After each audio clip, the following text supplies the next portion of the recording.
I'm Alex Newman. I'm a high school teacher at Freedom Project Education and a writer for the New American Magazine.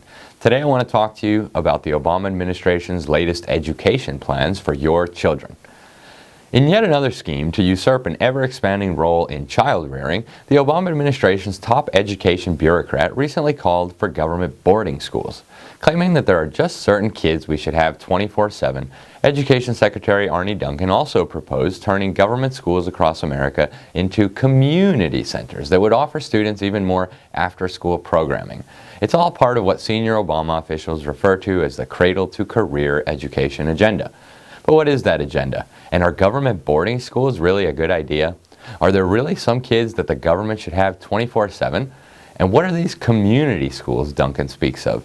The education chief himself has given us a good deal of insight into the answers to these important questions. According to Duncan, in various speeches, government schools, now controlled largely from Washington, D.C., are being used as a, quote, weapon to change the world, end quote.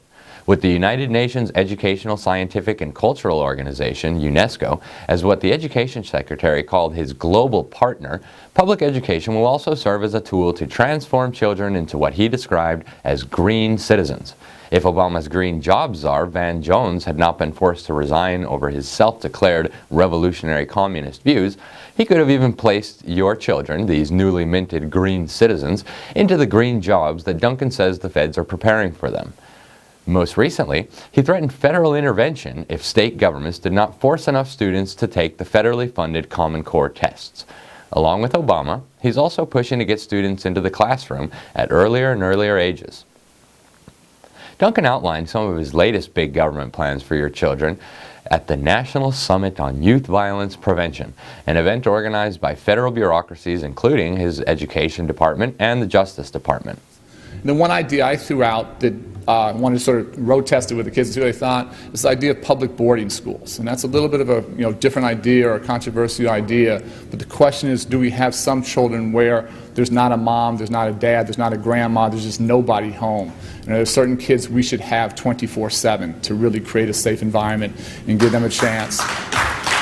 I think all of our schools should be community centers. Our schools should be open 12, 13, 14 hours a day with a wide variety of after-school programming.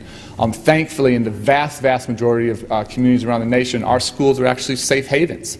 Very little violence happening in our schools. It's really happening, the vast majority is on the streets. So if we could keep our kids there longer, we think that makes a lot of sense.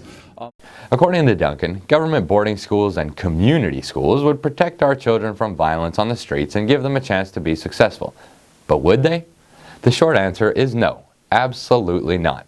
In fact, they would do the exact opposite, and data from Duncan's own Department of Education make that clear. According to the Education Department's National Center for Education Statistics, some 1.3 million students ages 12 to 18 faced victimization at school in 2012, including 89,000 serious violent victimizations. In all, there were about 750,000 violent victimizations in 2012 among students aged 12 to 18. The fact sheet shows that students actually face far more violence at school than away from it. But of course, despite Duncan's lies, or factual mistakes if you prefer, keeping students safe from violence was never really the agenda.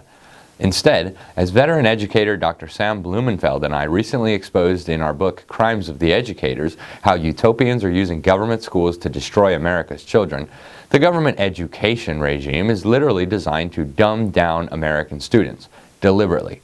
Using primary source documents, we reveal how progressive education godfather John Dewey, with backing from the Rockefeller dynasty, set out to destroy the literacy of the American people. The goal was socialism, humanism, and collectivism, and the strategy to get there was dumbing down students and destroying the literacy of the American people by changing how reading was taught, from phonics to the controversial approach known as the whole word method. I encourage you to look these up. Duncan's latest ideas about keeping children 24/7 at government boarding schools and transforming the rest into community schools should be vehemently rejected, along with the Common Core and even the unconstitutional Department of Education itself. Not only will their schemes fail to improve education or keep children safe, it's a virtual certainty that the dumbing down and the indoctrination will only become more thorough and more extreme. After all, if hundreds of billions of dollars and 12 years of students' lives in government schools are not enough to teach children how to even read properly, the notion that more money or more time is going to fix these problems is simply ludicrous.